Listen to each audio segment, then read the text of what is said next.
Lideramos el camino de la opinión pública y buscamos que la cultura del debate alcance consensos y soluciones a los problemas de nuestro país.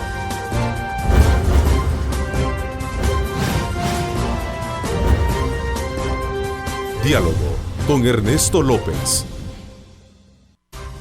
¿Qué tal, amigos? ¿Cómo están? Qué placer enorme saludarles en esta élida mañana que tenemos acá sobre nuestra ciudad capital, una baja temperatura que nos está gobernando a raíz de este frente frío que estamos teniendo precisamente desde el norte de Norteamérica. Así es que desde ya usted abrigue muy bien a todas las personas de adultos mayores, niños, para evitar el frío que siempre es tradicional tenerlo cuando bajan las temperaturas. Bienvenidos a este martes. Como siempre, agradecemos a Dios Todopoderoso por darnos ese privilegio de poder ingresar hasta la intimidad de sus hogares. Esta mañana vamos a hacer una valoración y evaluación de varios aspectos que tienen que ver precisamente con el tema de vivienda, y ahora tomando como punto de referencia esta situación sísmica que se ha generado en el occidente del país, donde varias viviendas han sido afectadas, y para ello quiero darle la más cordial bienvenida a esta mañana a la licenciada Michelle Sol, ministra de Vivienda. Buenos días, bienvenida, ministra. Gracias, Ernesto. Buenos días, qué bueno estar aquí compartiendo, y un saludo especial a todos los televidentes. Bueno, aprovecho para que usted nos haga llegar sus comentarios, sus preguntas, para poder enriquecer el contenido de lo que vamos a versar esta mañana con nuestra invitada. Sobre todo también porque vamos a hablar de otro tema que ha venido en los últimos días teniendo vigencia dentro del trabajo que está desarrollando nuestra invitada, que es el tema de la recuperación de viviendas que habían estado precisamente ubicadas en zonas con altos índices de delincuencia y que a raíz de este flagelo social habían sido abandonadas por su propietario. Vamos a hablar acerca de eso y de otros aspectos que tienen que ver también con el otorgamiento de títulos a familias que por años han estado viviendo en situación de ilegalidad en algunos asentamientos. Así es que desde ya, bienvenidos, gracias nuevamente por sintonizarnos. Recuerde, están nuestras plataformas digitales para que usted participe y pueda también compartir nuestra señal con sus contactos. Ministra, sin duda alguna, más de 130 casas, según el dato que tengo acá de un matutino, han sido dañadas precisamente por los sismos en Aguachapán y también en la zona de San Lorenzo. ¿Cuál es la evaluación y la valoración que tienen ustedes de esta zona? Bueno, hoy el primer reporte de esta mañana, a las 4 de la mañana, nos pasaron que hasta las 4 de la mañana seguían, ¿verdad? Todavía la actividad sísmica. La actividad sísmica. Bueno, pues ayer a primera hora, desde que comenzaron los sismos, nos pusimos en contacto con el alcalde, pero todo el gobierno, el presidente dio la indicación que todos nos pusiéramos en apoyo al departamento de Aguachapán y todos los municipios que están en esa zona, que han sido afectadas. Desde la frontera de Guatemala llegó Protección Civil, que la Fuerza Armada, que ahí vemos a todos los de la Fuerza Armada apoyando a las familias, Protección Civil de aquí de San Salvador y Protección Civil Municipal, que tiene que estar apoyando en cada lugar, obras públicas, el equipo del sistema de vivienda, medio ambiente, todos se fueron a Huachapán a apoyar a las familias. Definitivamente tenemos ahí, es un departamento donde hay mucha necesidad, muchas viviendas de adobe que fueron afectadas. El alcalde, nos estamos basando mucho en el censo del alcalde, pero también trabajamos de la mano con Protección Civil, obviamente por los reportes que ellos pasan. Entonces cuadramos todos los reportes, pero estamos de inmediato de la mano con el alcalde. Llegaron los equipos a apoyarlo. Nosotros, la indicación es trabajar de la mano con las alcaldías, sobre todo los buenos alcaldes que quieren trabajar y por su gente. Entonces les estamos dando un apoyo incondicional. Ya se comenzaron a dar materiales de viviendas permanentes. Tenemos que tomar en cuenta que nosotros como sistema de vivienda no podemos dar materiales si no hay escrituras, porque no se puede construir en un terreno que no está legalizado.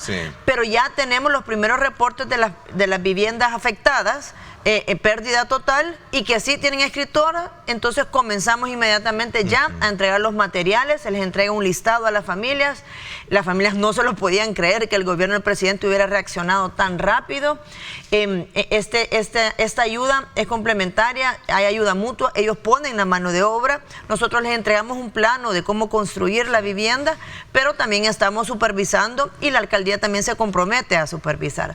Ayer llevamos los materiales hasta Huachapán y con camiones de la alcaldía se fueron a entregar a estas familias que ya los recibieron y como te repito, una sorprendidos. Reacción inmediata, entonces, una reacción inmediata y ellos sorprendidos que jamás habían recibido una ayuda así tan rápido y contentos nosotros de poder colaborar. Seguimos también con las cientos de casas que no tienen una situación legal. Pero tenemos unos kits de vivienda permanentes que ya los estamos solicitando que se les van a repartir para ayudarles a esta familia. Estamos sacando el censo, todavía creo que no hay un censo preliminar, ya estamos en números preliminares y vamos a esperar un par de días más hasta ya tenerlo completo, pero nosotros ya nos estamos adelantando para tener esos kits para poderlos entregar. Me dice acá un televidente, Ernesto, también es importante resaltar el tema de los albergues, porque las familias no pueden estar a la intemperie con estas bajas temperaturas. Entiendo que también se han desplazado para mientras... Protección Civil tiene ya un plan de albergues muy bien montado. La verdad es que yo estuve viendo ayer en redes que desde el primer momento lo instalaron.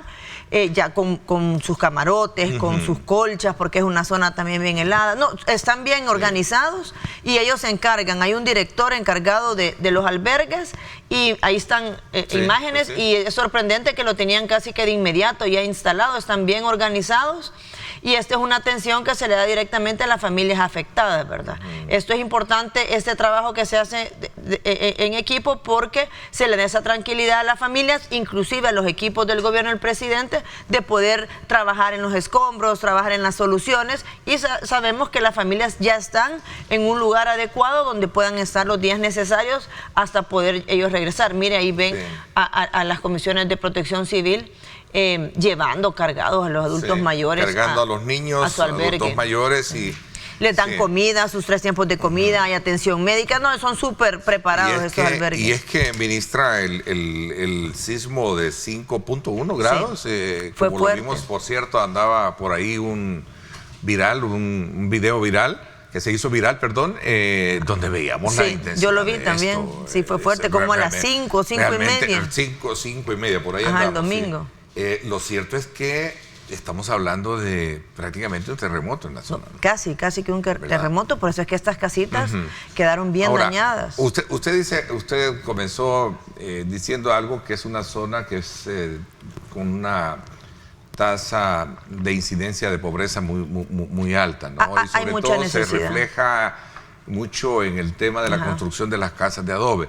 Este es uno de los parámetros que los cuales hay estudios que demuestran, cuando se hace el mapa de la pobreza del país, que sin duda alguna es una de las zonas que merecen mucho más atención. Ahí vemos el reflejo de lo que significa la fragilidad ante un sistema, digamos, ante un fenómeno natural como el que se tuvo el día domingo, donde según el registro que se tiene, el sismo fue de 5.1 grados en la tarde del domingo, ¿no? Así es, sí. Pero ya estamos respondiendo, eso es lo importante, y ha sido un apoyo integral, como te repito, desde la ayuda de ir a sacar a las familias en las zonas afectadas, a llevarlas a un albergue donde puedan estar tranquilos y estén seguros, y ya todos los diferentes instituciones de emergencia trabajando en los escombros. Ahí está el video que me hablabas. Sí. Hasta la moto se cayó. Claro, o sea, ahí está, incluso se ve inmediatamente el movimiento, no tanto de la cámara, sino del movimiento del muro.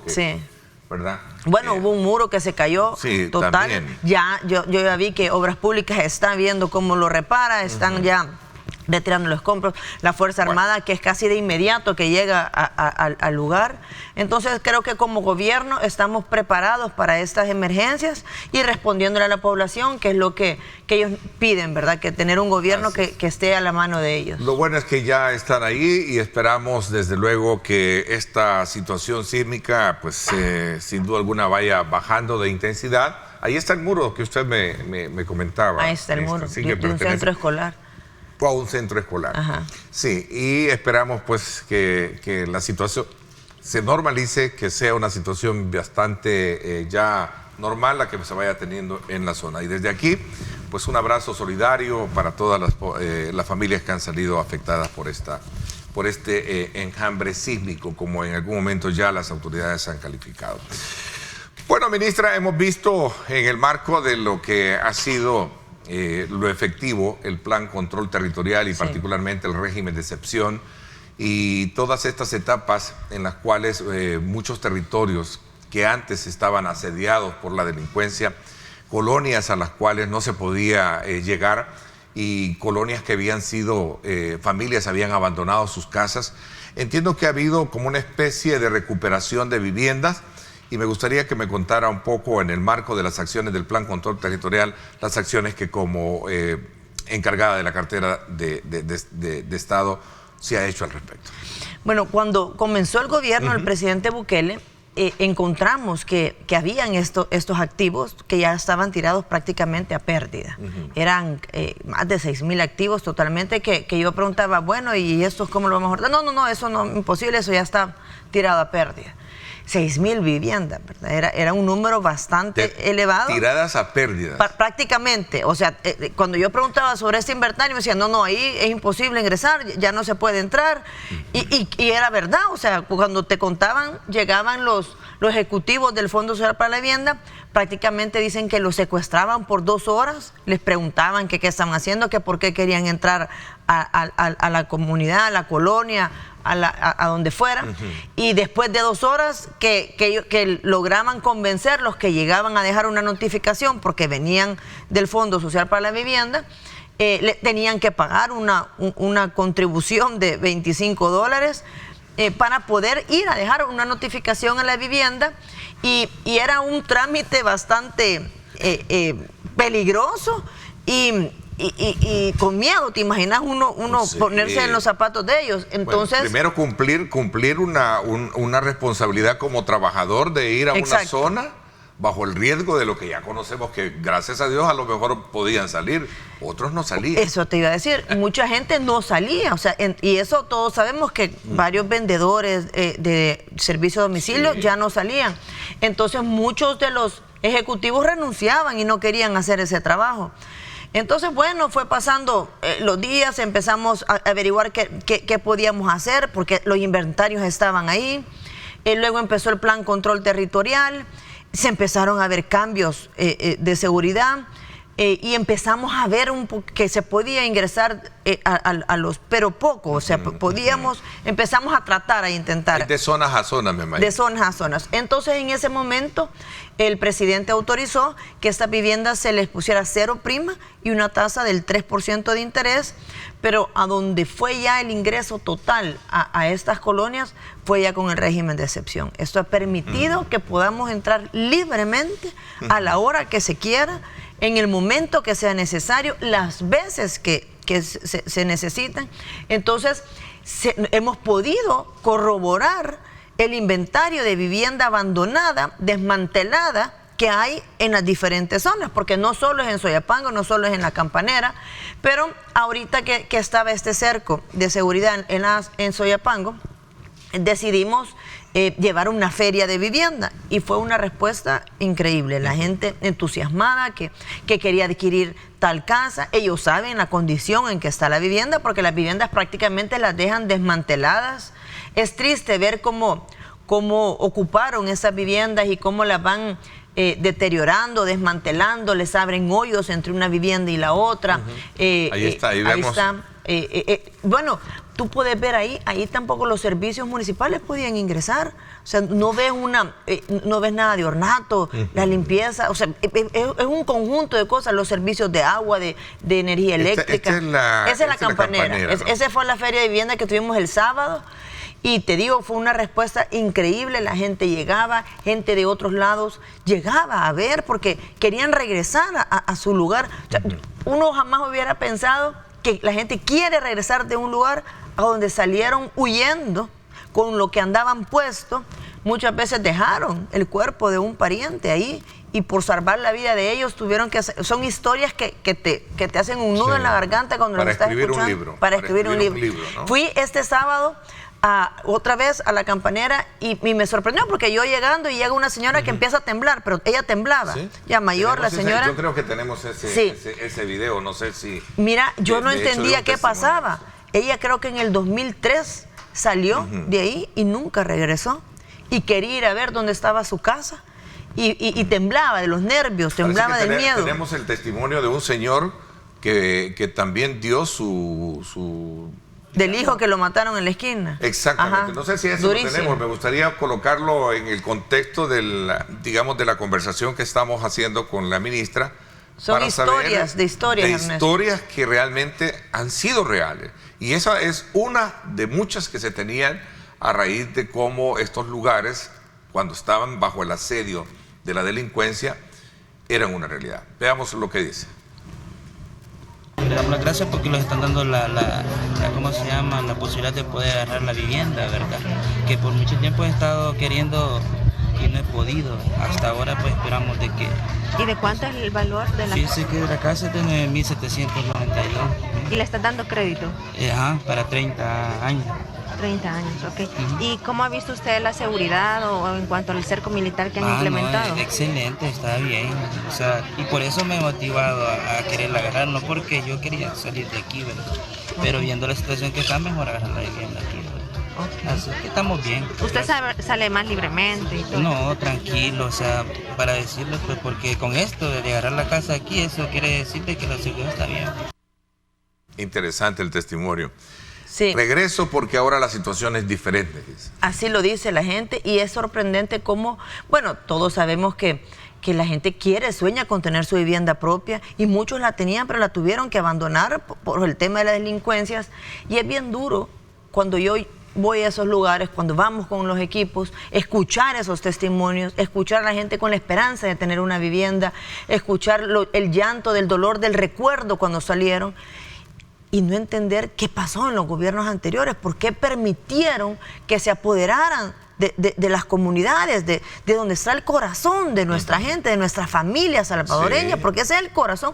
Uno echa raíces en su colonia, los vecinos se hacen tu familia, todo conlleva alrededor de tu vivienda, es donde echas raíces, como se dice, y cuesta entender qué fue lo que pasó en el pasado que no les importó. O sea, cómo dejaron que llegaran a controlar todas esas zonas, todas esas viviendas, todas esas comunidades, todo ese bienestar que las familias, todos necesitamos para poder vivir bien, para poder trabajar, para poder estudiar, para salir adelante, para poner nuestro negocio. Entonces yo me pongo a pensar, las decisiones que ha tomado el presidente Bukele han sido drásticas y duras, pero necesarias para poder recuperar nuestro país. Ese evento de la feria lleva, así como veíamos la imagen, el testimonio de la persona, muchos a recuperar su vivienda.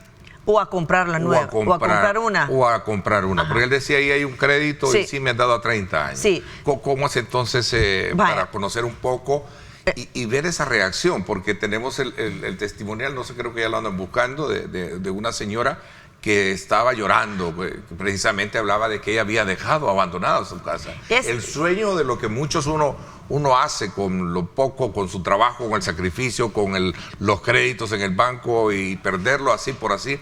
Es que te imaginas, uno saca un crédito, la ilusión, ¿no? La ilusión cuando te hablan, está aprobado su crédito, venga a firmar, uno se emociona, le cuenta a la familia, empezás a firmar, o sea, es una emoción enorme lograr que te aprueben un crédito. Ahí está, creo que ese fue en el momento en que yo llegué a la Campanera. Veamos, ¿sí? ¿Lo tenemos, producción? Ahí está. ¿Lo tenemos sin audio?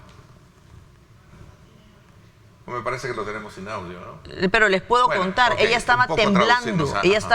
Cuando yo llegué, íbamos a ir a hacer un recorrido para ir a ver unas viviendas, pero esa señora se acercó al grupito que estábamos y estaba temblando, ella temblaba, empezó a llorar, me dijo, mire, yo quiero, pero yo no la entendía, ¿y qué pasa? Y luego entendí rápido, esta mujer está emocionada de estar en este lugar. Yo me fui en el 2003, alcancé a oír una cosa así, entonces empecé como a entender que esa mujer salió sufriendo ese día de ahí, ella temblaba, pero temblaba, en ese momento le dije, seguramente ella está temblando y está así nerviosa por lo que representa ella ver cuando salió de aquí, el pasado. Está recordando esos momentos duros, que es lo que hablábamos ayer, de todo lo que ha pasado, ¿verdad? Sí. Fue difícil para todos ustedes que vivieron aquí, como lo que tuvieron que vivir, pero ahora es diferente. Mira, aquí estamos en la calle, compartiendo, vamos a ir a buscar su casa, hay que buscársela ahorita. Seguramente ella está temblando. Sí, es increíble. Es impresionante. Entonces ella se puso súper nerviosa, o sea, temblaba. Eran sentimientos encontrados en ese momento. Quería ir a buscar la casa. Está ocupada la casa. ¿Libre de maras está esta zona que era? Sí, está libre de mar. Es que era imposible llegar ahí, o sea, no podía llegar. Bueno, esa fue una de las primeras reacciones. Ella tenía miedo de llegar a la Campanera, miedo de ir a buscar su casa. Entonces se atrevió a ir primero, o sea, se atrevió, mira, vamos, hay que ir a ver qué pasa. Vio lo de la feria y decidió ir con el esposo y fueron, se atrevió, solo ir, ¿te imaginas? Saber de dónde te saliste huyendo. Entonces hay una secuela en el corazón, obviamente, en la mente de esta gente. Traumas. Sí, es un trauma tremendo y sobre todo también llena de sentimiento, nostalgia por todo lo que pudo haber hecho con su familia ahí, ¿no? Fíjate que esta gente le tocó dejar abandonada su casa. Unos sí fueron al fondo en aquel momento y avisaron de que se tenían que ir porque estaban amenazados a muerte. Otros no, simplemente tenían miedo. Otros no, otros se fueron y nunca avisaron. ¿Encontró la casa ella? Sí, la encontró. Fuimos, ¿sí? Está habitada por alguien ahorita. Corroboramos que la persona que la habitaba está de manera ilegal. Está de manera ilegal, pero ¿Se procede judicialmente contra esa persona? Mire, primero verificamos la situación de la persona, si es un delincuente, porque hemos descubierto también que hay muchas personas que no son delincuentes, pero con el mismo problema de no tener dónde vivir, de tener miedo, que los han amenazado en otros lugares, se iban a instalar a diferentes zonas donde podían entrar. O sea, es un conjunto de situaciones bien difíciles. Entonces se platica con estas personas, se verifica en los registros policiales si hay algún antecedente y a muchos se les da la oportunidad de poder adquirir una casa ya legalmente y formal, pues de una manera formal, y se les da el crédito. Muchos tienen trabajo y dicen, mire, y cuentan la realidad, mire, yo estaba aquí, porque también había un negocio de alquileres de estas viviendas. Entonces tú llegabas a una zona a querer vivir y te la alquilaba fulano. Bienes y raíces. Bienes y raíces, aunque no lo creas, impresionante. Entonces, muchas familias por necesidad agarraban el alquiler de la casa, pero ¿qué sucedía? Era ya una casa totalmente secuestrada, la casa. Usurpando en manos de un grupo de delincuentes que las ponían en alquiler, que se las robaban al Fondo Social para la Vivienda y a la familia, por decir. ¿Qué se hace cuando encuentran a alguien como el caso muy en particular del que estamos hablando? Esta vivienda es de propiedad de la señora y usted aquí está... Bueno, pues se platica con la que está habitando la casa, se le explica que está el dueño, que quiere regresar, la gente entiende la situación. ¿Y esta señora reside acá o en el extranjero? ¿Tuvo que...? No, ella vive aquí, ella se había ido a Altavista, creo, si no me equivoco, cerca de ahí mismo. Entonces se le ayuda a buscar otra opción a la otra señora y estamos en ese ínterin. No te podría decir exactamente, pero te voy a contar más adelante qué ha pasado, pero estamos en esas pláticas. Digo, porque esa es me da la impresión que es el común denominador de muchas situaciones como en las que ahí más que todo, y no quiero estigmatizar a mí eso, de la zona, hablemos general, de zonas similares donde realmente son casi factores comunes. Totalmente. Fíjate que hay otro señor que llegó ahí y me dijo, mire, yo quiero recuperar mi casa. Y quiero mi casa, y fuimos y le dije, mire, ¿y por qué no escoge otra? No, es que yo quiero esa. O sea, la gente quiere su casa, a donde la compraron por primera vez, a donde comenzaron. Esa es la que quiero. Porque yo todavía le decía, ¿por qué no busco otra? No, es que esa es la que quiero. O sea, la gente quiere regresar a su casa y de una manera con seguridad, con determinación, que quieren regresar a su casa. Entonces, mira, las casas, muchas las dejan de esa manera, pero la oportunidad que se está dando ahora, es que pueden comprar el inmueble, por decirte, la tierra, si te fijas, las paredes, pero se les da también el préstamo para la reconstrucción, de la vivienda. Tenemos una, por ejemplo, Esa, te digo que con $8,000, lo más $10,000, la reconstruyen. Si es cambiarle el techo, las puertas, las ventanas, creo que con menos, fíjate, ya estoy haciéndome un poco, ya puedo calcular. El cálculo. Bien pintadas, ¿no? Bien pintadas. Hay unas que quedan en peores condiciones, pero este es cambio total de techo. Pero esta es una realidad que se vivía en muchas colonias de estas, y así están, y esas son las que se han recuperado. Esas son las que se han recuperado. Se facilita a la persona que está interesada al regresar con créditos para a 30 años. ¿Cómo está toda la de ahí depende lo que tú querrás escoger. Se puede escoger de 20, 25 hasta 30 años. Muchas personas se les asesora, se les dice, mira, tú puedes escoger para 30 años, pero si tú puedes pagar más mensualmente la cuota, vas a salir en menos tiempo, entonces por ende vas a pagar menos intereses. Tratamos de dar esa asesoría porque muchos dicen, ay, pero voy a pagar muchísimos intereses, entonces la casa me va a salir altísimo. Claro, eso es en toda la banca, pero si uno se esfuerza por pagar más de la cuota mensual, pues salís antes, ¿verdad? Entonces se le explica esas cosas, muchos deciden el tiempo máximo y dicen, pues yo voy a poder pagar un poco más mensualmente y ya se deja. El crédito para la reconstrucción se va dando por fases, tienen que presentar la compra de los materiales, o sea, se va supervisando que el dinero se invierta al 100% en la vivienda, no es como que, vaya, aquí está el cheque de la reconstrucción, ahí te lo llevas. No, se tiene que ir presentando que ya se compró el techo, por decirte. Y aquí está, mire, entonces ya se le da seguimiento. Se le da seguimiento. No es así. El dinero nos aseguramos que es 100% para la vivienda. No se puede gastar, porque ya teniendo el dinero vos te acordás, y si debo en la tienda lo de 3 meses, debo en algún comercio la refrigeradora, querés pagar cosas. Eso no se puede. Entonces, así vamos viendo que son muchísimas familias que ya están con sus créditos aprobados, ya comenzaron a pagarlos, son más de 1.500 casas escrituradas, de casas recuperadas, más de 20 millones escriturados en vivienda, solo vivienda recuperada, y seguimos, ¿verdad? Seguimos evaluando. La Campanera es solamente el inicio de muchas otras... solamente es el inicio de muchas otras acciones similares que se van a hacer, porque también hay otros lugares que, digamos, por lo emblemático que fue la colonia de las Campaneras, es que realmente se ha hecho ahí. Sí, pero también hay otras zonas que han pasado la misma historia, ¿no? Definitivamente, la Campanera es un lugar emblemático de cómo las pandillas le quitaron el control al Estado y se apoderaron de nuestras comunidades. Y eso hasta se ha escuchado afuera de nuestras fronteras, ha sido algo reconocido.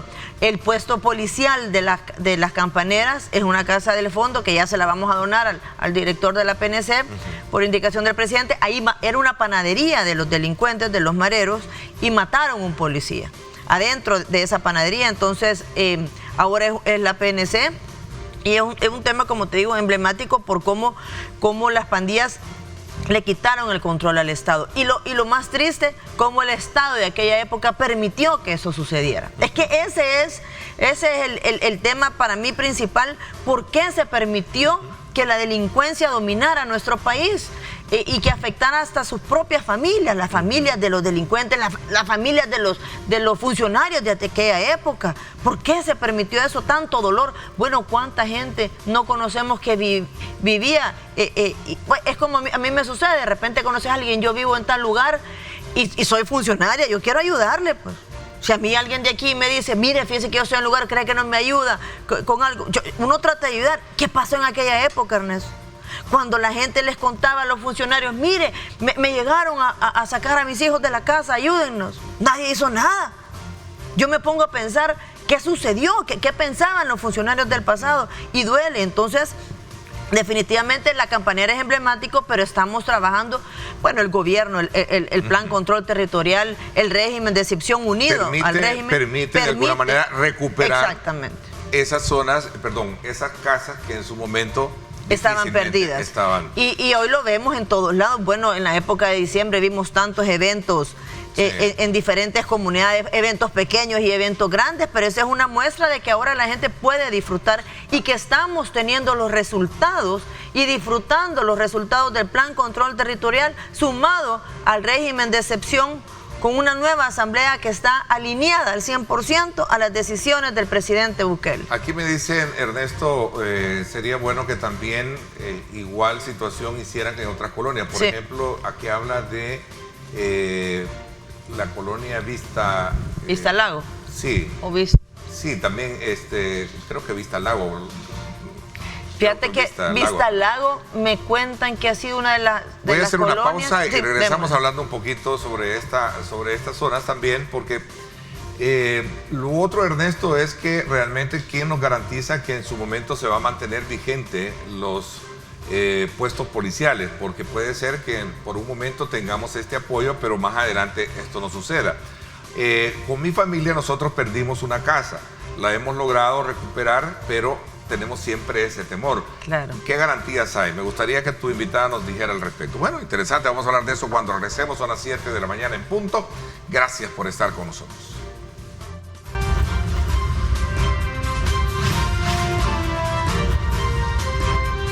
Diálogo con Ernesto López.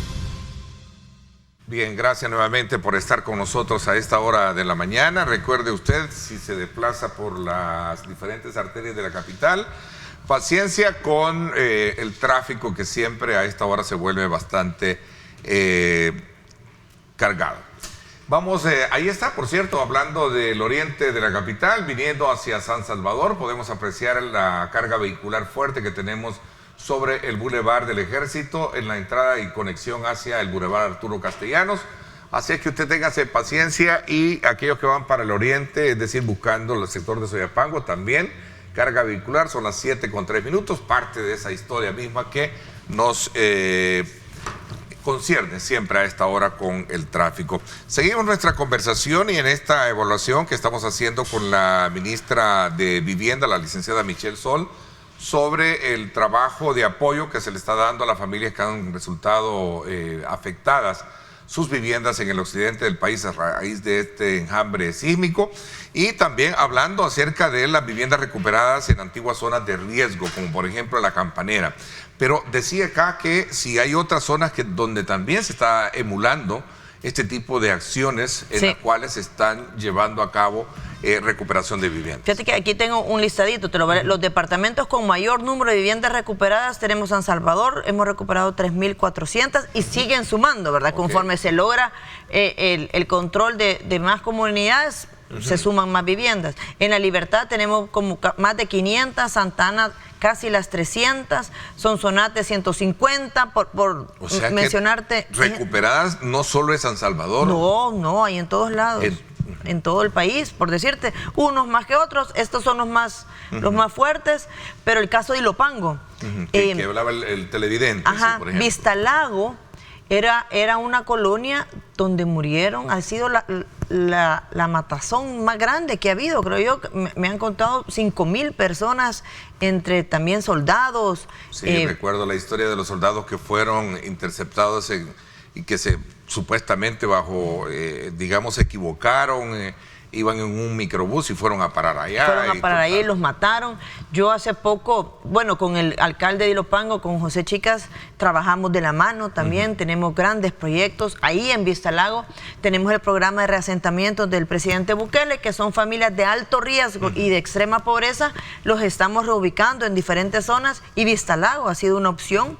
Como te repito, ahora ya no existe esa frontera imaginaria que había de una colonia a otra. Antes, yo pude identificar esto con este programa del presidente de reasentamientos, porque son familias que viven en zonas de alto riesgo y que se les da la oportunidad de darles una casa e irse a vivir a un lugar seguro. Entonces, los equipos sociales del sistema de vivienda se encargan de llevarlos a buscar la casa. Había lugares donde no podían ir porque ellos decían, no, a esa zona no podemos ir, aquella tampoco. Entonces se nos complicaba buscarles una casa porque no podían llegar habían fronteras imaginarias donde no podían pasar. Hoy ya descubrimos, gracias al régimen de excepción y al plan control territorial, ya no existen esas fronteras. Hoy ya podemos ir a diferentes comunidades a buscar opciones de vivienda. Y una opción ha sido Vista al Lago, que con el alcalde José Chicas hemos recuperado varias viviendas de ahí y ya las estamos colocando y vendiendo y escriturando, pero también estamos haciendo un proyecto de vivienda que más tarde te mando las imágenes, que está quedando precioso para familias de extrema pobreza ahí en Vista al Lago. Pero el día que yo fui a conocer y a poner la primera piedra con el alcalde, recuerdo que iba con el motorista y hasta él, mire, me dice, aquí era imposible entrar, me dijo, yo no puedo creer que estamos entrando aquí, me comentaba él platicando conmigo, aquí hubo mucha muerte, me dijo. Pero yo lo sentí un poco como emocionado, ¿verdad? No, es que aquí mataron a un tío mío, pero o sea, oí historias que se están en todo momento, en todos lados, gente que está a la par tuya trabajando y que en el pasado no se hacía nada, simplemente seguían pasando. Pero ahora es diferente. Ahí está ese proyecto, mira, ya está más avanzado. Eso es en Vista al Lago, abajo de la colonia. Ahí era imposible llegar también. Este es un proyecto que nosotros estamos haciendo, el programa de reasentamiento del presidente Bukele. Ya pronto vas a ver noticias de la entrega de llaves de este proyecto. Ahí se van a hacer 80 viviendas, ya vamos a entregar las primeras 35 y son familias de Ilopango que estaban en alto riesgo y que ahora van a tener una vivienda adecuada. Pero también hay muchas viviendas recuperadas que ya se están escriturando también en esa zona. Me dicen del caso de Altavista también. Altavista también en Ilopango, ya hay muchas. Es una zona donde también era muy asediada por los delincuentes, dice un televidente. Y sería bueno que se hiciera una exploración de la legalidad de las viviendas y sobre todo también de muchos negocios, dice acá. En Vista al Lago tenemos 87 viviendas ya recuperadas y seguimos sumando. Ya quiero decirle al amigo que nos escribió que ya comenzamos con esa recuperación de viviendas. Hemos recuperado 87, muchas ya se están revisando porque ya hay gente que ya las está queriendo comprar, pero seguimos recuperando otras viviendas y se están poniendo a la venta también de la misma modalidad, que se le da el crédito del inmueble más la reconstrucción. Y hubo alguien que te escribió acerca de los puestos policiales. Sí, están pasando muchos mensajes como en la señal en vivo y hablaba de la garantía que da el hecho de volver sostenible esa seguridad con el tiempo. Lo estoy resumiendo con mis palabras, ¿no? Pues quiero compartirle al amigo televidente de que en el caso de la Campanera, pero vamos a hacer lo mismo en todas las comunidades, la casa donde está la PNC es del Fondo Social para la Vivienda y pronto vamos a hacer un evento y hoy que la gente está pendiente de estos temas y lo vamos a hacer público, la donación de esta casa a la PNC para que ellos ya sean dueños de la casa y que la gente pueda darse cuenta que ya esa casa va a ser 100% de la PNC donada por el sistema de vivienda para que esas instalaciones queden al 100% de la Policía Nacional Civil. Hay mucho dinero de también, digamos, fondos estatales, pero también hay cooperación en proyectos, ¿eh? Fíjese que sí tenemos. ¿Cuál es la proyección que se tiene del Ministerio de cara a las instituciones adscritas, Fondo Social para la Vivienda, otros, de cara a este año 2023, ministro?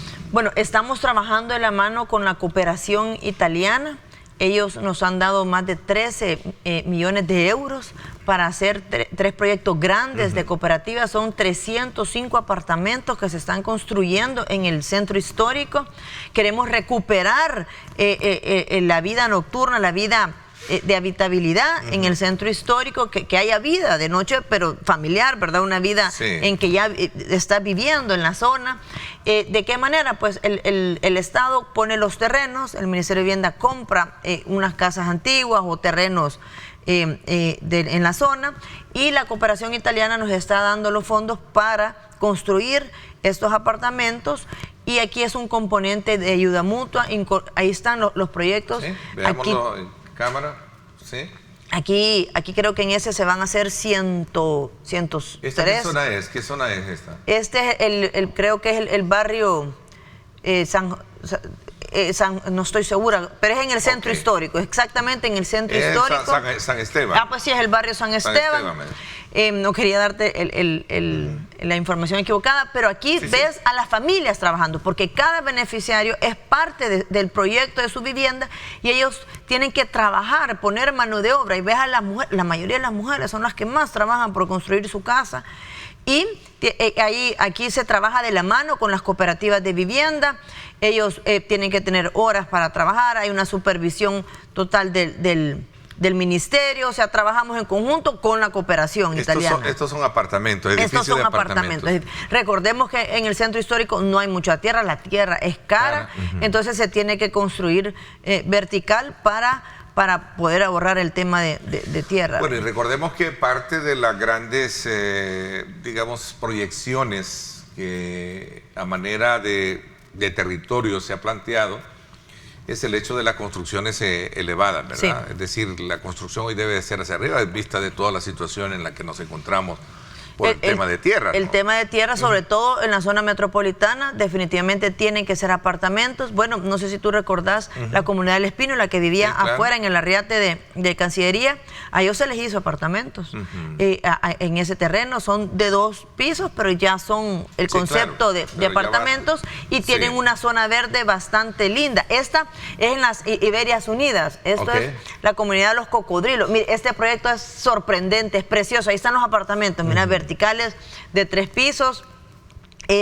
Aquí la meta es construir 300 apartamentos, pero tenemos el componente de la Dirección de Obras Municipales. Ellos están haciendo la DOM, todas las obras urbanas, ahí ves cómo van los edificios de apartamentos, pero la DOM está haciendo todas las obras urbanas, calles, la cancha de fútbol, está haciendo espacios de calidad como parquecito para las familias, las conexiones de aguas negras, de aguas lluvias. Entonces, esto ha sido un complemento que la Dirección de Obras Municipales nos está dando a las comunidades con el sistema de vivienda. Entonces, aquí vamos a construir, yo puedo decirles, la primera comunidad completa como se lo merece nuestra gente. De verdad va a ser un proyecto precioso. Aquí los apartamentos se están dando a las familias del programa de reasentamiento del presidente Bukele, que son familias de extrema pobreza que vivían en alto riesgo.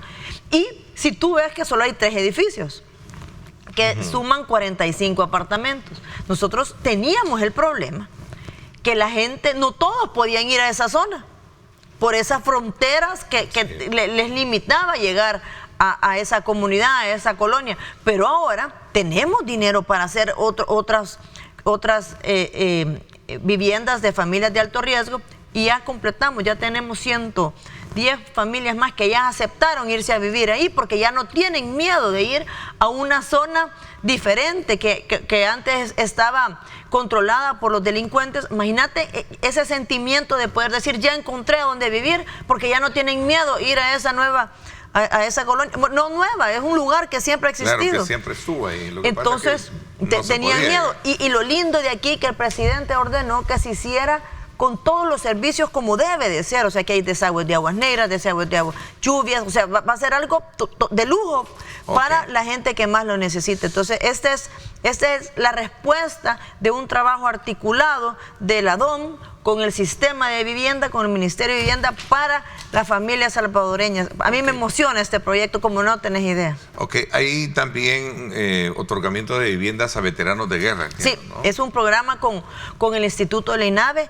Este instituto también creado por el presidente Bukele, todos sabemos y ellos nos cuentan la deuda histórica con estos señores, ¿verdad? Excombatientes y veteranos de ambos bandos.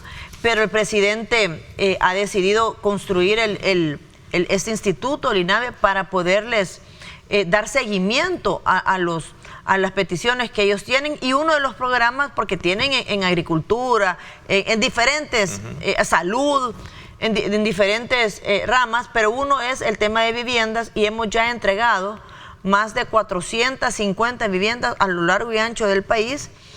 Todas las semanas podemos ver que estamos 5 viviendas en San Vicente, 10 en Ahuachapán, 10 en Morazán, o sea, en diferentes lugares vamos de 4 en 4, 5 en 5, 10 en 10, pero ya sumamos 450 en los 3 años y medio de gobierno del presidente. Esta es una señora excombatiente, ella nos contaba que le cocinaba a los a los muchachos en esa época, ¿verdad? En la guerra. En la guerrilla, ¿no? En la guerrilla, y cuentan historias duras.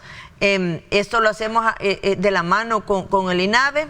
Ahí podemos ver también al presidente del INAVE, y nosotros los apoyamos con nuestra experiencia en el tema de las viviendas, y nos aseguramos que sean viviendas con todas las necesidades para la familia. Que reúnan las condiciones. Así es, con agua y luz. Me preguntaron acá, se fue el mensaje que corre en línea, pero que hablaban acerca de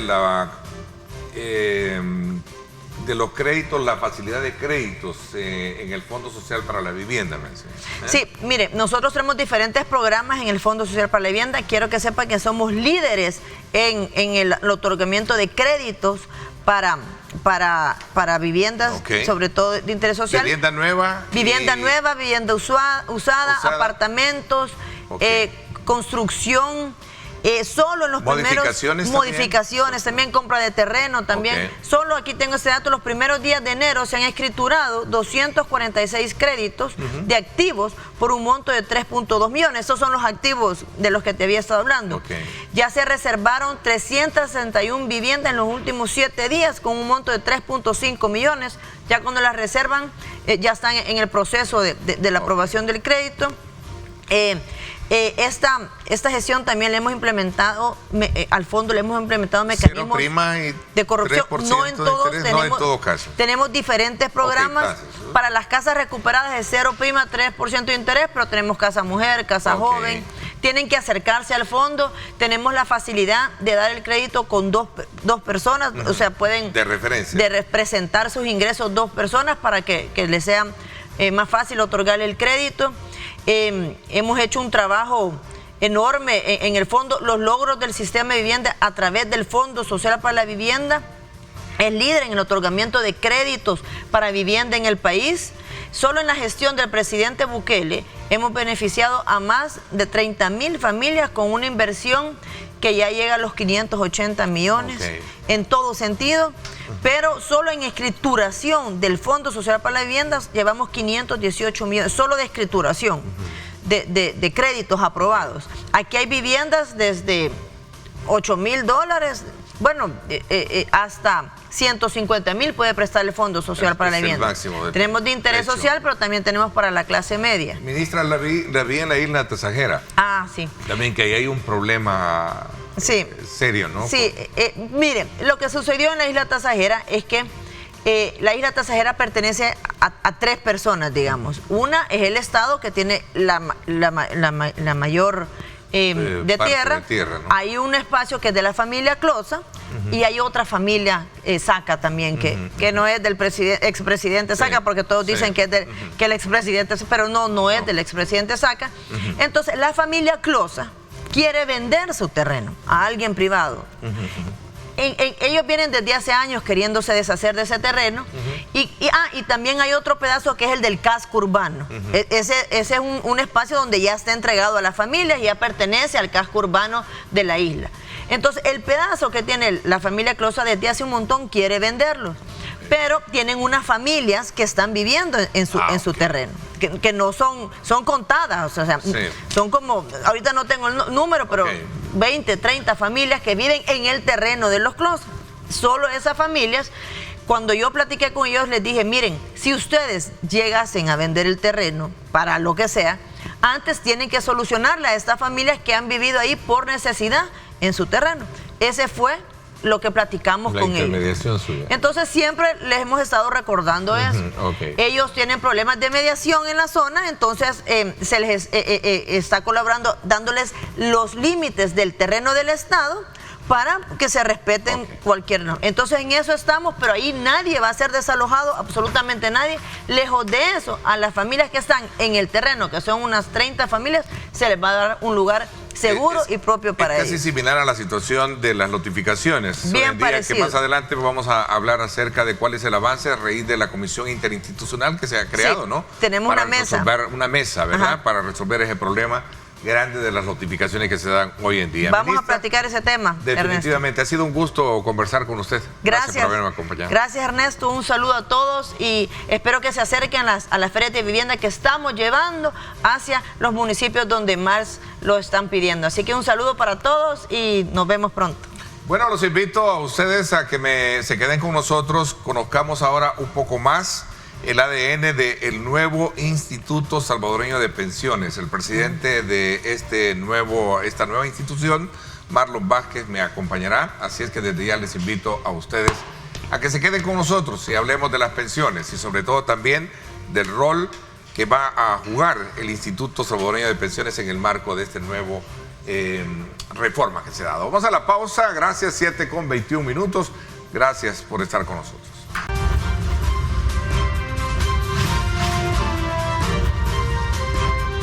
Diálogo con Ernesto López.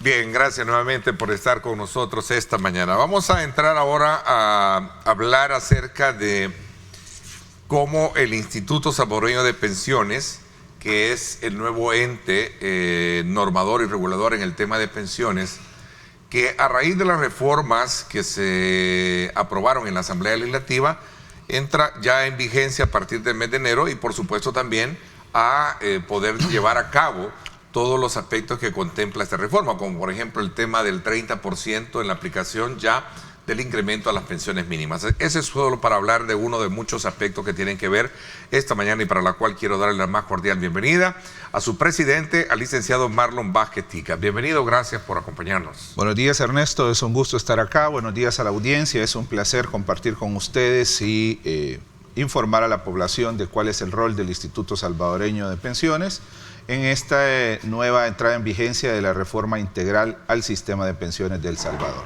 Creo que allí está, digamos, como el inicio de la conversación interesante que vamos a tener, conocer más bien cuáles van a ser las funciones vamos a comenzar por ahí, las funciones que va a desempeñar el Instituto Salvadoreño de Pensiones. Perfecto. Bien, toda reforma integral requiere de varios cambios, no solamente a nivel normativo legal, sino también a nivel de normativo técnico y por supuesto si queremos hacer una transformación como las transformaciones que caracterizan al presidente Bukele, donde los cambios deben de realizarse bien pensados, de manera sistemática, con una visión holística de los cambios que necesitaba el sistema, y es así que nace una nueva institución garante de la sostenibilidad del sistema de pensiones, una nueva institución para supervisar y regular el funcionamiento de los administradores de fondos de pensiones para garantizar que los empleadores estén reportando de manera oportuna las cotizaciones que se retienen de la relación laboral a todos los trabajadores y contribuyentes del sistema. Este es como el objetivo fundamental, fortalecer el esquema de supervisión, incorporar un nuevo actor que se encargará de asumir las operaciones del Instituto, del INPEP, Instituto Nacional de los Empleados Públicos, y también del extinto o por liquidarse el fideicomiso que anteriormente administraba las pensiones. Eso como las primeras funciones que asume el instituto. Ya la ley de creación del instituto establece un plazo para cerrar el ciclo de vida del INPEP, dar paso al nuevo instituto y comenzar la operatividad de las nuevas regulaciones en el sistema. Bueno, esto pasa que por, digamos, comprender que a partir del mes de enero ya comienza, lo decía ayer el ministro, por cierto, en una intervención que tuvo, para ser aplicable el incremento del 30%, ¿no?, a las pensiones mínimas. Como lo mencionaba, la transformación del sistema tiene como eje central de la nueva visión del componente de seguridad social de este gobierno el beneficio a los pensionados. La primera tarea del presidente Bukele ha sido trasladar un incremento a las pensiones. Creo que es una deuda histórica que el gobierno está saldando, un incremento que no tenemos registrado en décadas. Las pensiones en los últimos años han tenido 2 incrementos, pero de estos el más significativo es el que reportan las pensiones a partir de enero de este año, con un incremento del 30% a las pensiones por vejez, donde la nueva ley establece que la pensión mínima para las pensiones por vejez será de $400. Esa es la primera tarea encomendada por el señor presidente. Hemos garantizado la disponibilidad de los fondos para el pago de pensiones con el incremento. Hemos efectuado como Instituto Salvadoreño de Pensiones, que administramos parte de la cartera de pensionados, especialmente las del sector público, el pasado viernes 13 el pago a más de 42.000 pensionados, los cuales ya tienen registrados y reportados en sus cuentas bancarias los depósitos que incorporan el incremento del 30%. Ese es lo que en su momento, ahí está, el pago de pensiones 13 de enero, ahí tenemos esa cifra, ¿no? Que sin duda alguna representa ya la aplicación de este incremento, que eso era lo que a eso apuntaba mi pregunta, ¿no? Es correcto. Deben de estar claros de que a partir de este mes ya va el incremento del 30% por el incremento anunciado, ¿no? Es correcto. Esa fue la primera actividad, la especial encomendada por el señor presidente, garantizar los fondos y efectuar el pago oportuno. Es importante acotar que la normativa del pago de pensiones, que es una norma emitida por el Banco Central que establece el pago de beneficios de pensiones, establece que los fondos de pensiones deberán pagar las pensiones dentro de los últimos 5 días hábiles de cada mes. El Instituto Salvadoreño de Pensiones paga de manera anticipada, es por eso que solamente se ha remunerado una parte del total del universo de pensionados que corresponde a las que administra el Instituto Salvadoreño de Pensiones.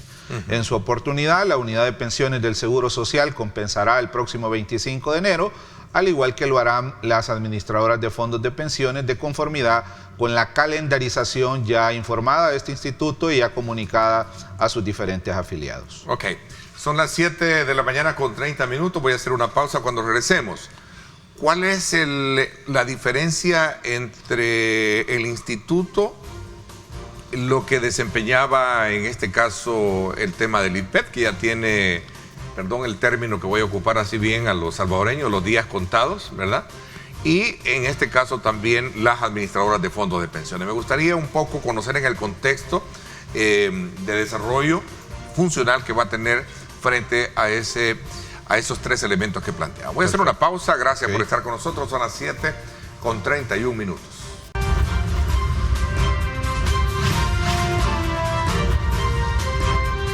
Diálogo con Ernesto López. Bueno, gracias nuevamente por estar con nosotros.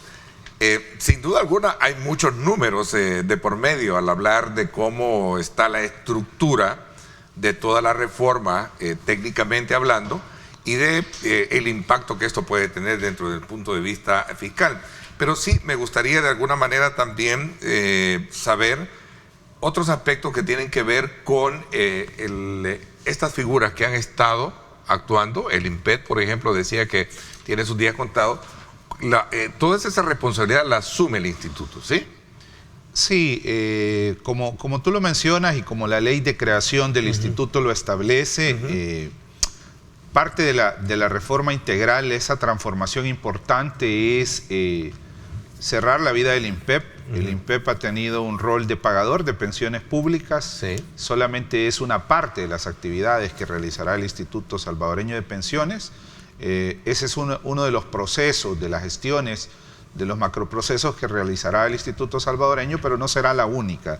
Creo que no podría haber una comparación al revisar la ley, ya que se le dan mayores atribuciones al instituto. Es el nuevo garante de la estructura de financiamiento, tiene la facultad de poder emitir instrumentos de financiamiento, determinar inversiones para garantizar la viabilidad del sistema, la sostenibilidad del sistema, y como dentro de las actividades también es atender a la población pensionada, lo cual es una prioridad para el presidente Bukele, hacer una transformación importante en atención de calidad a los pensionados con parte de las actividades que hace el INPEP, que hay que también decirlo, hay muy buenas actividades, pero que van a ser transformadas, dinamizadas, de manera que la población pensionada tenga una nueva institución a su servicio. Presidente, ¿qué papel juegan ustedes frente al tema de las administradoras de fondos de pensiones? Este también es otro tema importante, como se ha apuntalado por las publicaciones del señor presidente, que son muy oportunas, muy precisas, al cierre del año 2022, cuando se dio a conocer e informó a la población en qué consistía esta reforma integral. Uno de los temas principales de la reforma es transformar la supervisión a las administradoras de fondos de pensiones, supervisar efectivamente a las administradoras de fondos de pensiones, se faculta al instituto para realizar esta actividad. Esta institución no existía antes de la reforma, dándole las facultades al instituto para establecer mecanismos efectivos que permitan la adecuada supervisión. ¿Qué implica la adecuada supervisión? Que los fondos de pensiones estén invertidos en lo que deben de invertirse. Como lo ha señalado el señor presidente, ya no es posible hacer uso antojadizos, hay que garantizar la sostenibilidad del sistema, hay que garantizar el beneficio de los pensionados y salvaguardar el ahorro de los contribuyentes al sistema. Con la reforma y con la entrada en vigencia del instituto, ahora también habrá una supervisión más efectiva sobre los empleadores. Hay que decirlo, en el sistema anterior hay una importante evasión de las cuotas previsionales que no ha sido gestionada de la mejor forma. Ha crecido los montos de la evasión de esta contribución parafiscal, que es la cotización a la seguridad social en materia de pensiones, y el instituto también ya trabaja en el diseño de herramientas de fiscalización efectiva para que los empleadores no hagan apropiaciones indebidas sobre las cuotas previsionales. Esto como parte de las actividades que estamos desarrollando en nuestros primeros días de función. Ok, pasan de ganar en este caso el 1,9% al 1%, ¿no? Ese es otro punto importante. Dentro de la transformación se regula los ingresos y las ganancias a las administradoras de pensiones. Hay que recordar que parte de los beneficios se financian con el incremento a las cuotas de pensiones. En esta ocasión, cargando ese incremento a los empleadores y no a los empleados o contribuyentes del sistema. Con este incremento también se garantiza una mayor rentabilidad, un mayor ahorro a los pensionados y con la reducción de los ingresos a las administradoras de fondos para pensiones también se contribuye a garantizar ese objetivo. Por la estructura en la que estaba esta comisión de la que estamos hablando, que cobraban las administradoras de pensiones, algunos críticos de la reforma sostienen que esa fórmula no es más que para favorecer a las administradoras y que tal vez cuando se examina meticulosamente los números se puede comprobar. ¿Es cierto esto o es?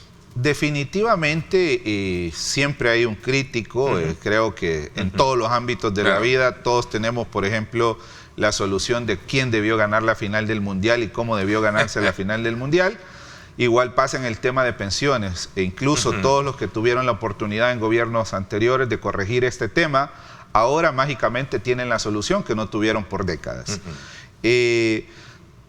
Como es característico del presidente Bukele, las transformaciones son de manera oportuna, la comunicación de esa transformación es de manera oportuna y la estrategia para dar sostenibilidad a esas transformaciones también se van dando a conocer de manera oportuna. Definitivamente que todo lo que caracteriza a este gobierno es un reto, una transformación importante que hasta el día de ahora hemos sabido llevar como gobierno de la mejor forma, marcando la historia de un antes y un después de este gobierno en el país. Y una de las preguntas, uno de los ruidos que hace la oposición, lo cual es válido en un país donde la libre expresión está permitida, es la viabilidad del sistema. Eso es importante retomarlo solo para decir que todos reconocen que el sistema anterior ya no era viable, que estaba destinado al fracaso. Y es eso lo que también llevó a este gobierno a hacer una transformación importante para dinamizar la manera en la que se van a realizar las inversiones, para quitar la discrecionalidad a las administradoras de fondos de pensiones en el manejo de las inversiones, como usted lo habrá podido revisar con otros funcionarios, especialmente con el ministro Zelaya, quien maneja muy bien el tema de la estructura de financiamiento del Estado y del manejo de los fondos de importantes participantes de las inversiones. Han habido abusos en el pasado de traslados de inversiones importantes de los fondos de pensiones a entidades privadas en condiciones no favorables para los fondos como en sí lo demanda la realidad de la estructura de pensiones. Esto se reduce, esto cambia con la entrada en vigencia de la ley. Ya se faculta al instituto para establecer la política de inversiones. De hecho, ya hemos hecho la primera emisión para garantizar el financiamiento de los incrementos de pensiones de enero. Se ha hecho la primera emisión de títulos para garantizar ese pago oportuno y como usted puede verlo, hemos realizado de manera oportuna el depósito de 42.000 pensionados el pasado 13 de enero. Ok, ¿qué es la pensión por vejez? El incremento, ¿no? Sí. Según el mismo artículo 114, entiendo, ¿no? ¿Sí? Es correcto, las pensiones tienen una transformación y ahí es importante tener cuidado con la desinformación. Okay. Evidentemente no todos tenemos el tiempo de leer la ley a detalle, pero ya el instituto comenzará a publicar a la población el material informativo oficial para que conozcan sobre cómo se determina, y como usted lo precisa, Ernesto, las pensiones han tenido dos transformaciones. Primero, llevar muchas pensiones, arriba del 40% de las pensiones estaban por abajo de la pensión mínima, sí. Y luego hay un incremento para llevar la pensión mínima por vejez a los $400. Sí. En el universo de pensiones hay pensiones por vejez, hay pensiones por invalidez y pensiones por sobrevivencia, por ejemplo. Ok, invalidez y sobrevivencia no entran en el incremento. No, creo que sí entran en el incremento, no entran en la pensión mínima de $400 todas, pero sí la mayoría, arriba del 60%, es oportuno al revisar la estructura del sistema de pensiones. ¿Hay razones, presidente? Pues creo de que quien ha contribuido con su esfuerzo físico al sistema es el primero que debe de gozar de los beneficios. En el resto de pensiones, por ejemplo, en el caso de la pensión por invalidez, esta pensión cambia de estatus en la medida el tiempo pasa. El pensionado por invalidez, cuando llega a la edad para recibir una pensión por vejez, su estatus se transforma y automáticamente el nivel de su pensión se transforma. Primero se ha atendido a quien generó la contribución directa al sistema, que son los cotizantes por vejez, y a ellos se les ha aplicado directamente el 30%. Tratando la manera de hacer las aclaraciones pertinentes, por ser la primera vez de tener el gusto de tenerlo acá en el programa, y tomando como punto de referencia ese universo de reacciones que causó, desde luego, bajo la expectativa de esta ley integral de sistema de pensiones,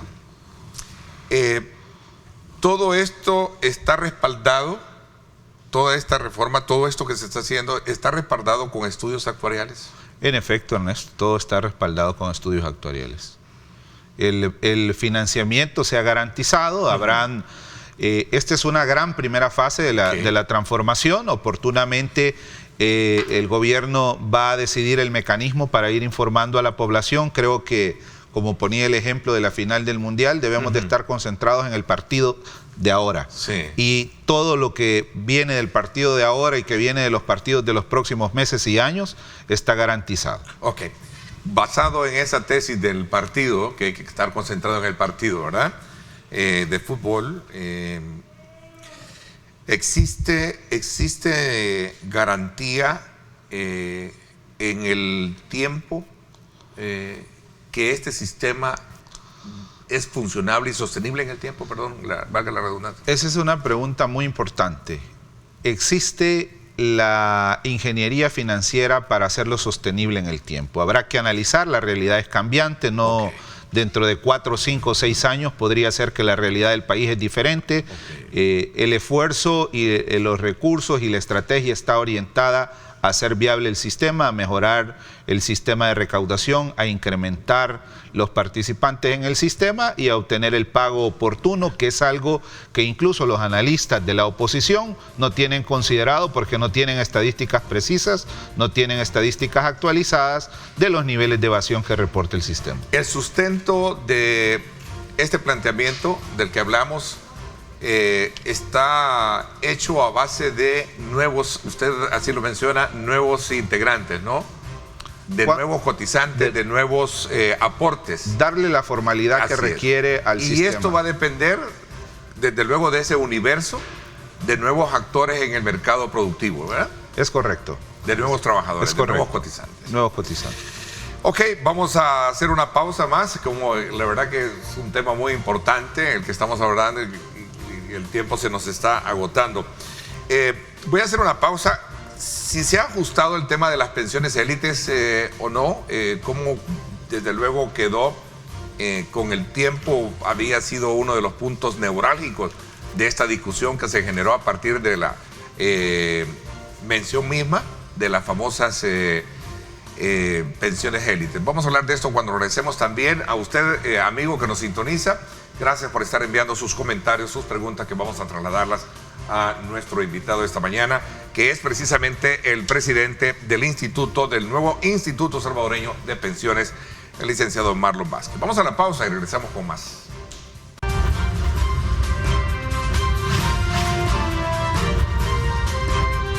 Diálogo con Ernesto López. Bueno, gracias nuevamente por estar con nosotros. La verdad que lo conversábamos acá extra cámara con el licenciado Marlon Vázquez, presidente del Instituto Salvadoreño de Pensiones, que este tema, desde luego, por la genealogía, por el ADN, por todo aquel universo de interrogantes y la importancia que tiene este tema, era de tenerlo casi una hora y media, ¿verdad? Para poder de alguna manera despejar muchas dudas que giran alrededor y de muchas interrogantes que están haciendo nuestros televidentes, que para las cuales nos debemos, desde luego.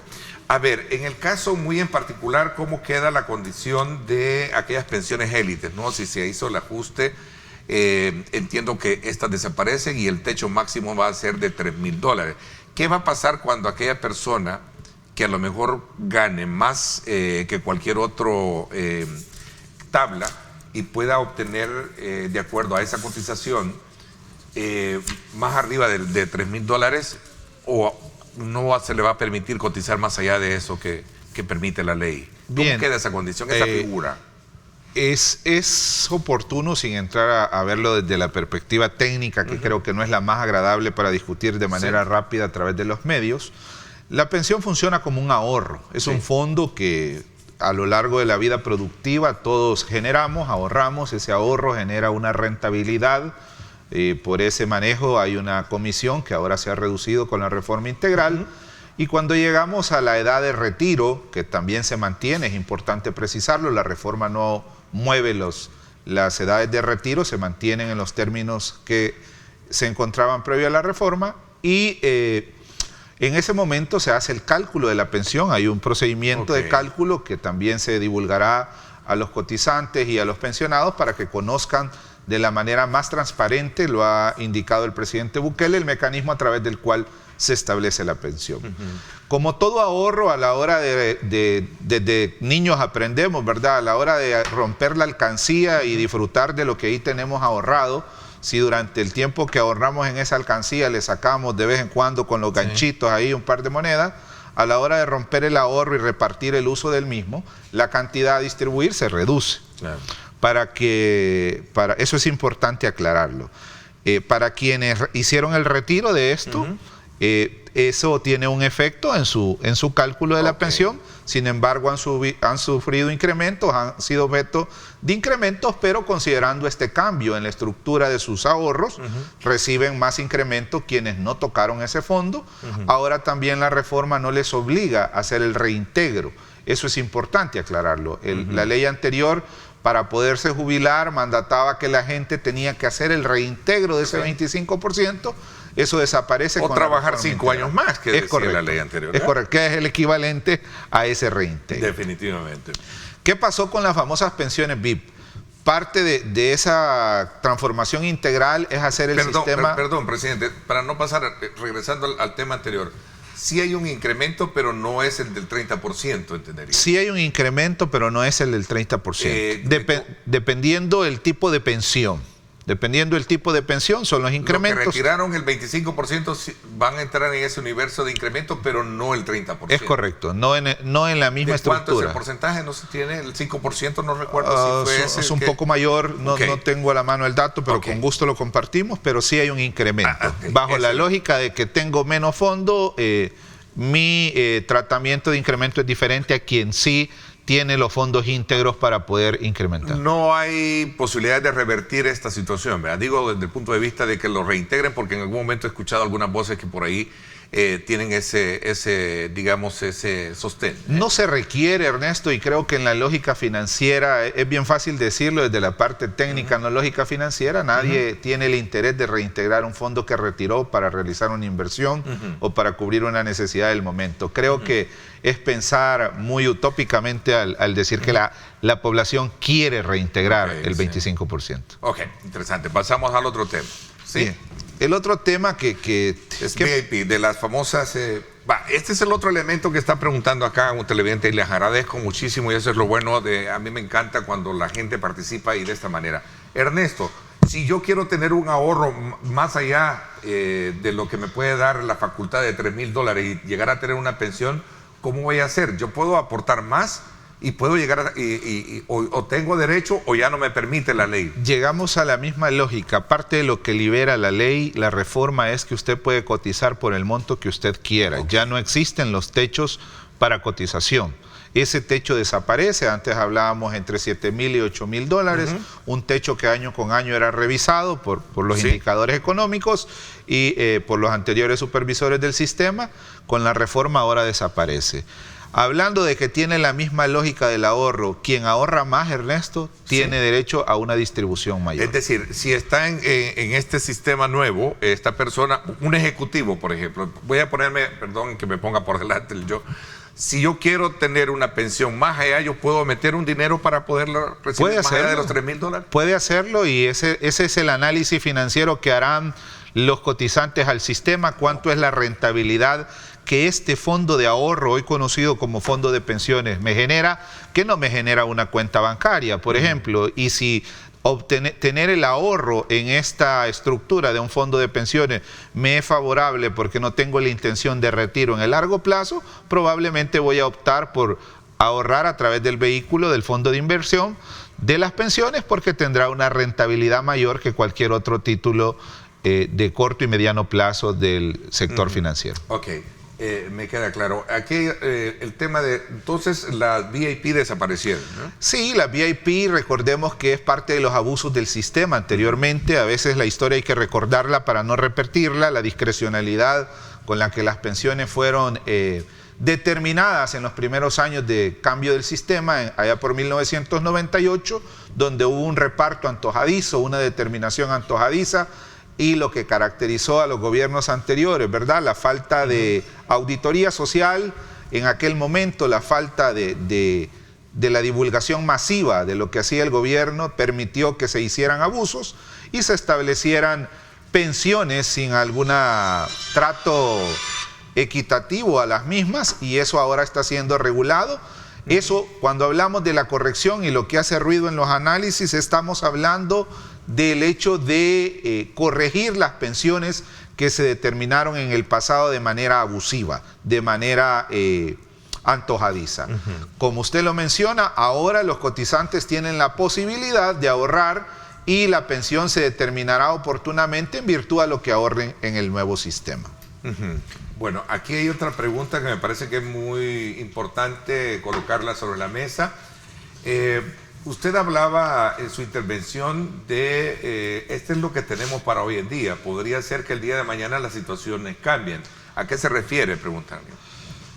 Nada en el tiempo se mantiene constante, todo cambia, y creo que los cambios en las estrategias de administración de un fenómeno, los cambios en la estrategia de administración de un tema tan importante para el país como es el tema de pensiones, no es un tema estático. Habrá que irlo revisando en la medida evoluciona el tiempo, en la medida evoluciona el funcionamiento del nuevo sistema, y sin duda alguna, como caracteriza a todo el presidente Bukele, se van a ir haciendo las transformaciones oportunas para generar la viabilidad, mantener la sostenibilidad del sistema.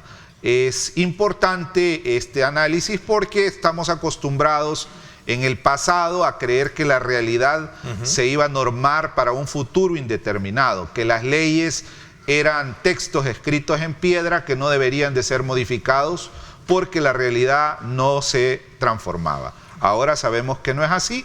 Habrá que ir haciendo los cambios en la normativa legal, en la normativa técnica, ad hoc a las nuevas realidades que el sistema va generando. La deuda previsional pasa ahora a manos del instituto. Es el instituto el que va a administrar la deuda de pensiones a través de los certificados de financiamiento de transición, y lo hará basado en la visión que tiene el gobierno, basado en la visión del presidente Bukele de garantizar mayor rentabilidad a los pensionados. Esto es importante aclararlo, creo que será una noticia de manera conjunta con el ministro Zelaya a presentar, pero el mandato del presidente Bukele para la emisión de estos certificados es que deben de garantizar la rentabilidad a los fondos de pensiones en condiciones más favorables a los que se encontraban los vigentes previo a la reforma. Corono, el diálogo que hemos tenido esta mañana con relación a este tema, sí es sostenible en el tiempo. Sí es sostenible, Ernesto. Sí es sostenible en el tiempo. Hay garantía de mantener vigente todo lo que se ha hecho. Hay garantía de mantenerlo vigente y hay toda la estrategia para ir actualizando los cambios de manera oportuna para dar la viabilidad al sistema. Sin duda alguna, el universo de participación de nuevos actores productivos con aportaciones es lo que también va a darle la mayor solvencia a esto, ¿no? Sin duda alguna. Por eso hay que generar empleo, ¿no? Es correcto. Hay que fomentar la inversión. Es correcto. Bueno, el tiempo se me fue, todo lo bueno termina. Me hubiese gustado seguir conversando sobre este tema que sin duda alguna toca el ADN de lo social de mucha de la población activamente trabajadora. Le agradezco muchísimo que nos haya acompañado esta mañana en el programa. Es un gusto, Ernesto, a la orden, cuando quiera que compartamos sobre el tema. Creo que hay que esperar que termine de la población de percibir la transformación, los beneficios del cambio, y con mucho gusto más adelante podemos conversar ampliamente de la transformación al sistema. Así será. Muchísimas gracias. Le agradezco. Por mi parte, esto es todo por hoy. Como siempre, en cumplimiento de nuestra labor de ofertarles a ustedes los diferentes puntos de vista con relación a temas de mucha importancia que gravitan en nuestro país. Gracias por mi parte, esto es todo por hoy. Pásenla bien y como siempre recuerden lo más importante, amar a Dios sobre todas las cosas. Lideramos el camino de la opinión pública y buscamos que la cultura del debate alcance consensos y soluciones a los problemas de nuestro país.